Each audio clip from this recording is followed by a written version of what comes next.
"Excuse me, sir, this is a private community. I'm going to need to see some ID before you go any further." That was the first thing I heard as I stepped out of my car. Not a hello, not a welcome. Just a demand from a woman wearing oversized sunglasses, a clipboard, and an attitude big enough to fill the whole cul-de-sac. She didn't know it yet, but she had just tried to pull rank on the very judge who had denied her HOA's lawsuit less than 24 hours ago. And I wasn't about to tell her right away. I'm Judge Raymond Carter, though most people around town just call me Ray. After 30 years on the bench, I finally decided to downsize. I sold my big suburban house and bought a smaller, quieter place on the edge of a newly built neighborhood. Or at least, I thought it would be quiet. The place was beautiful. Manicured lawns, identical mailboxes, and spotless sidewalks. But behind the perfect image was an army of self-appointed enforcers, the HOA. And leading that army was a woman everyone knew, and few liked. Her name was Karen Whitmore. Karen wasn't just the HOA president. She was the HOA. She roamed the neighborhood like a sheriff in a Wild West movie, except her badge was a laminated HOA ID card she made herself. She fined people for leaving trash cans out an hour late, for hanging wind chimes that were too noisy, and even for kids riding bikes too fast. It got so bad that several homeowners banded together and filed a lawsuit against the HOA, claiming abuse of power, harassment, and misuse of funds. And who got assigned that case? Yours truly. When the case hit my courtroom, I kept it strictly professional. I didn't know any of the parties personally. At least, not then. Karen and her HOA board sat across from a handful of tired-looking residents. They presented evidence that Karen had been using HOA funds to pay for security patrols, which turned out to be her nephew driving around in a golf cart.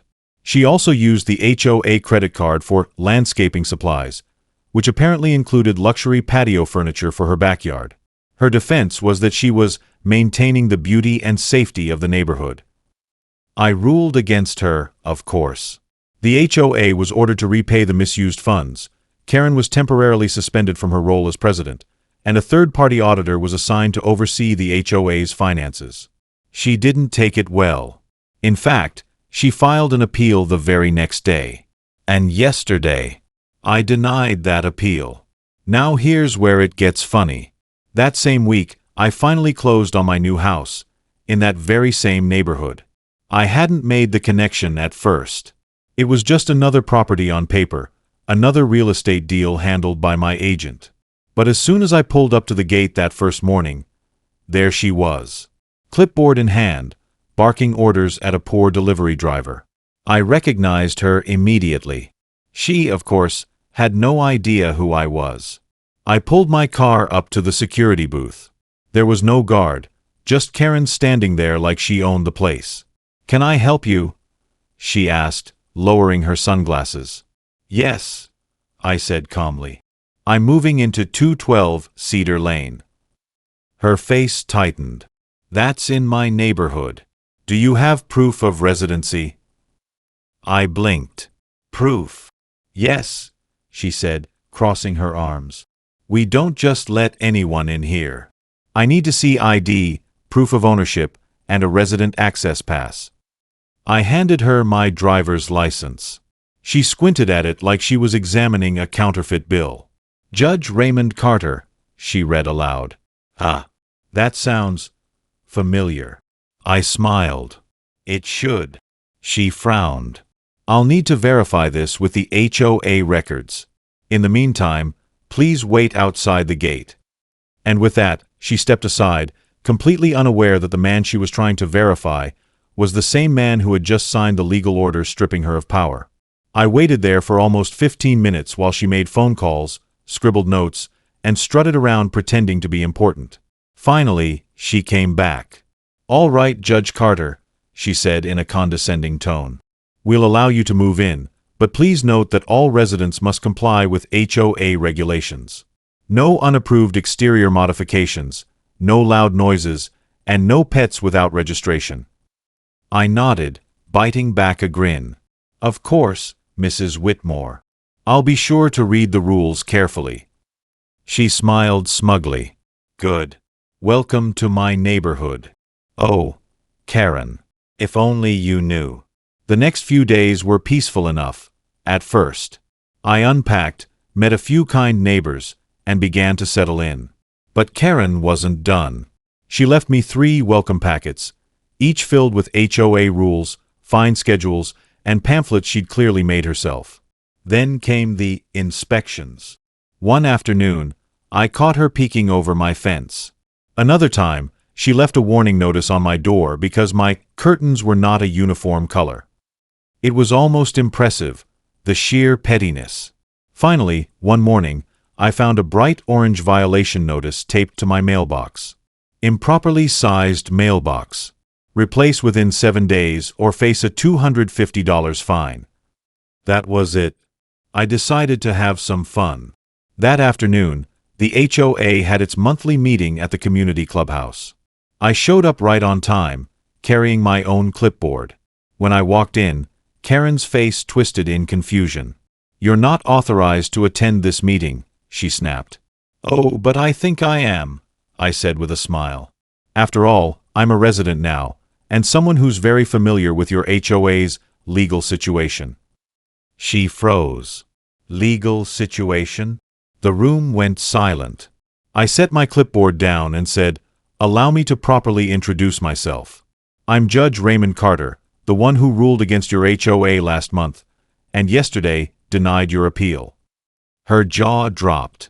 You could have heard a pin drop in that room. You're that Judge Carter," she stammered. "The very same," I said. "And before you ask, yes, I remember every detail of the case, including your misuse of HOA funds, your unauthorized security patrol, and the fact that you were suspended from leadership duties." She turned pale. I didn't realize. "I can tell," I said calmly. "Because you've been issuing fines and acting as president, which directly violates the court order I signed." A collective gasp filled the room. Karen tried to recover, muttering something about technical misunderstandings, but it was too late. The board members began murmuring to each other. One of them, a quiet man named Alan, spoke up. "She's been issuing fines again?" "After the ruling." Several homeowners nodded. "She never stopped," one woman shouted. "She even fined me for having kids' toys in my driveway." Another added, "She told us the court reversed the decision." All eyes turned to me. I sighed. "No, the court did not reverse anything. The suspension stands. And if she continued to act in an official capacity, that's contempt of court." Karen's voice trembled. "You can't do this." "I'm not doing anything," I said firmly. "You did this to yourself." Within a week, Karen was officially removed from all HOA duties. The auditor appointed by the court took full control, and the residents finally got transparency. When I walked my dog in the evenings now, people waved instead of hiding behind curtains. One neighbor even stopped me and said, "You're like our neighborhood superhero." I laughed. Just doing my civic duty. Karen, on the other hand, quietly sold her house and moved out. Rumor has it she tried to start another HOA in a nearby town, but when they heard her name, the deal fell through. A few weeks later, I found an envelope in my mailbox. No return address, just my name. Inside was a short note written in careful handwriting. "Judge Carter, I didn't know who you were, and I treated you terribly. I thought I was protecting the neighborhood, but I let the power get to my head. I'm sorry. Karen." I folded the letter, smiled, and tucked it away. Because here's the truth. Power doesn't corrupt everyone, but it sure tests them. And Karen failed that test spectacularly. Respect is earned, not demanded. Titles and authority don't mean much when you forget basic kindness and humility. You never know who you're talking down to. It might just be the person holding the pen that decides your fate. So next time you feel the urge to act like a mini-boss over someone, take a deep breath and remember, the world is smaller than you think. And karma. Sometimes it wears a judge's robe.